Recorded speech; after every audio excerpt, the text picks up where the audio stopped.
প্রচণ্ড গরমে মানুষের নাজেহাল অবস্থা। গরমে ঘামের মাধ্যমে শরীর থেকে প্রচুর লবণ ও জল বের হয়ে যায়।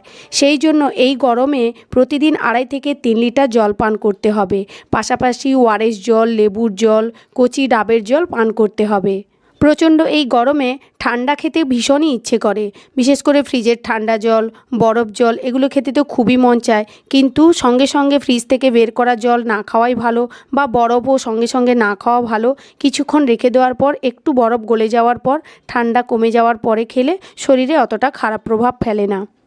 দুপুরে খাবার খাওয়ার পর বাড়ির মশলা দিয়ে যদি এইভাবে কোল্ড ড্রিঙ্কস বানিয়ে খেতে পারেন তবে খুবই টেস্টি লাগবে আর ভীষণই ভালো লাগবে। আর একবার বানিয়ে ফ্রিজের মধ্যে বোতলে ভরে রেখে দিতে পারেন, তবে খাওয়ার আগে ফ্রিজ থেকে বের করে প্রায় 10 মিনিট রেখে দেবেন, তারপরে খাবেন, তাহলে শরীর কোনো খারাপ করবে না, ঠান্ডা লাগার চান্সও থাকবে না। বাড়িতে এরকমই কোল্ড ড্রিঙ্কস বানিয়ে দেখবেন, ভীষণই মজাদার একটি